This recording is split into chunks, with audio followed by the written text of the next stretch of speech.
This shot, he's right-handed, right? He shot that off his right leg. So his floater is just that potent that he can shoot it off either leg, and that takes some talent, man. You know, we talked about it earlier how he doesn't play above the rim. That kind of affects a lot of people because most people in the NBA are athletic. So when you athletic and you go up against somebody who's not as athletic, you kind of overrun plays, and right there you show you what he can do. Listen, 28 points, the 16 assists, James, a double-double for Austin Reaves. And listen, every night in the NBA, especially when you have to be the 1A without LeBron and Luka Doncic, you're going to get defended well, especially a team like Minnesota, who's great on the perimeter with a guy like McDaniels, the way they can blitz, the way they can double.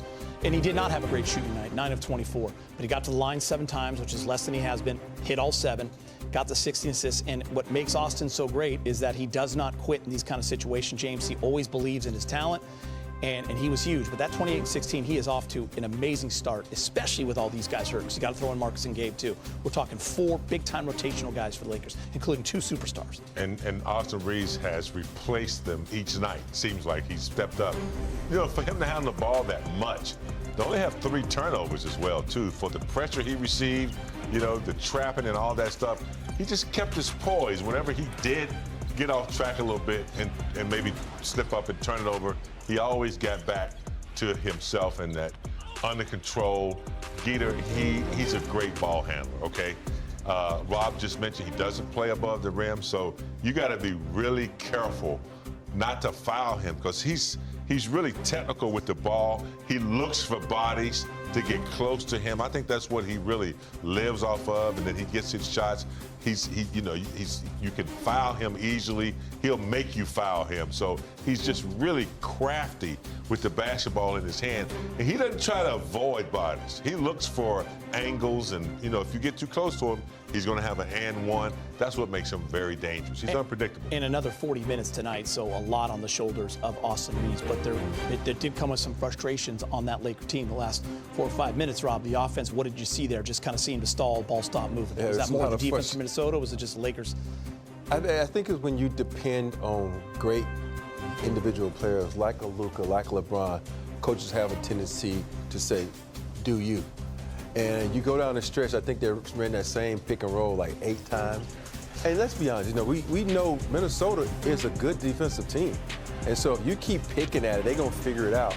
And there's a couple of times where, you know, you could have ran a different set, moved the ball, come back, and then you get a live ball, and then go into that set. You know, we used to call it 4-pass with Phil, and then you get the defense to move, you see what they're going to do, you get some mismatches you want, then you go at them. So I think that's something they're going to learn from. It's still early in the season. Yeah. And so this is something that the coaching staff can look at and say, okay, we get down the stretch, we got to have some other plays because, you know, defense is keying in on either Austin Reaves, LeBron, or Luka. Next thing you know, we got Rui Hachimura going back there because that is in their playbook because we've seen it last year. Yeah, and I'd really like to see the pick and roll has been great with Ayton. They got him involved, and Jake LaRavia, guys, was absolutely awesome. We're going to get to him, I promise, a little later in the show. It's time to hear from Coach J.J. Redick, brought to you by your Toyota dealers. JJ, what's the roller coaster of emotions like where build a big lead, despite being shorthanded, they get all the way, they cut it all the way down, get ahead with the Randall bucket, and then you got to find a way to, you know, get your guys a shot in those final seconds. How do you go up and down there?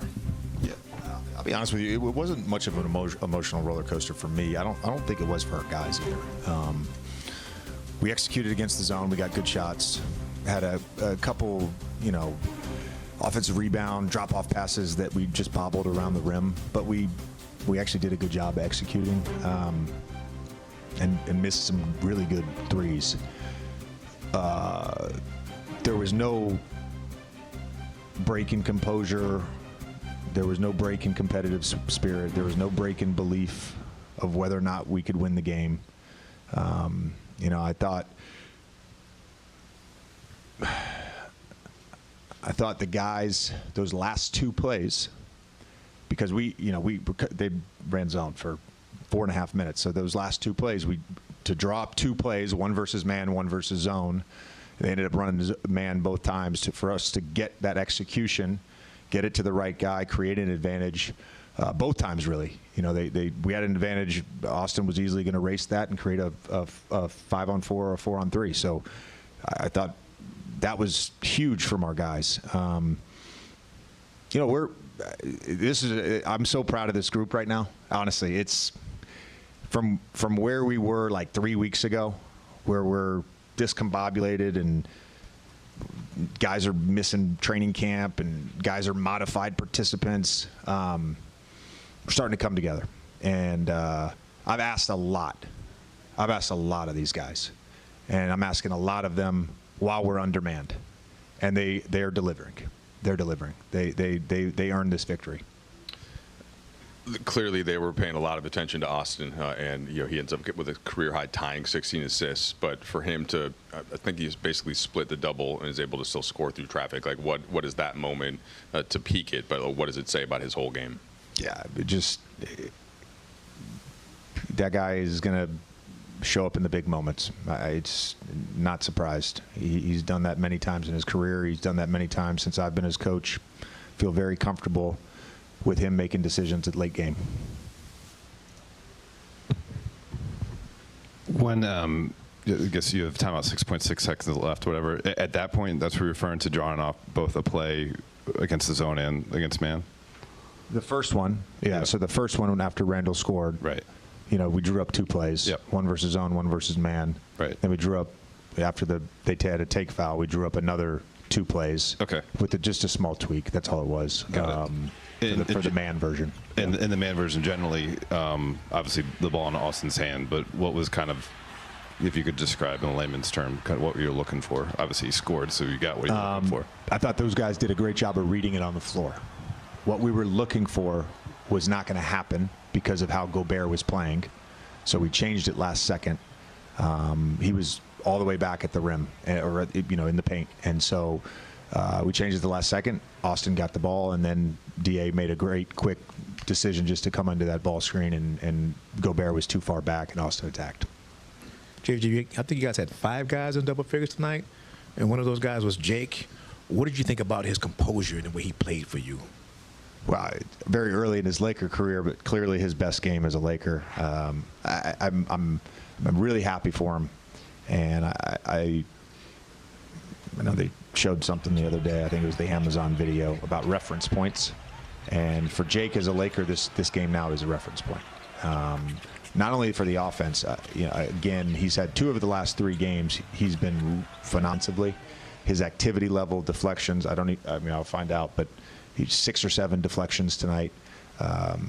He ended up with, 1 steal and a block, but that doesn't really capture his level of activity defensively. And then just continuing to have confidence in his shot and belief in that was big. It looked like there were times where he was guarding Julius Randle and wasn't backing down at all. Was that intentional, or that's just on a switch? Where Jake was guarding Julius it looked like he was on him. Yeah, it's our switching quite group. a bit. Okay. It's our switching group. The last part, what you said, Jake with his shot, finding confidence. At previous games, it seemed like he would, the good to great, right? He would may have had a good shot, he pumped the guy, it passed it. It seems like tonight he was more aggressive. How important is that for his development? You mentioned even earlier that during this period you're shorthanded. Hope you're better for it through adversity. Yeah, the reality is, this is just the reality of how we have to play.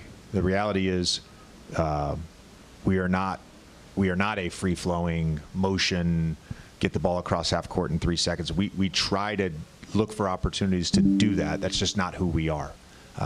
We're a slower team, and he's played in very fast-paced environments where, he doesn't go 5 possessions without touching the ball. The reality is, guys like him, guys like Gabe, guys like Rui, it's a bit of an adjustment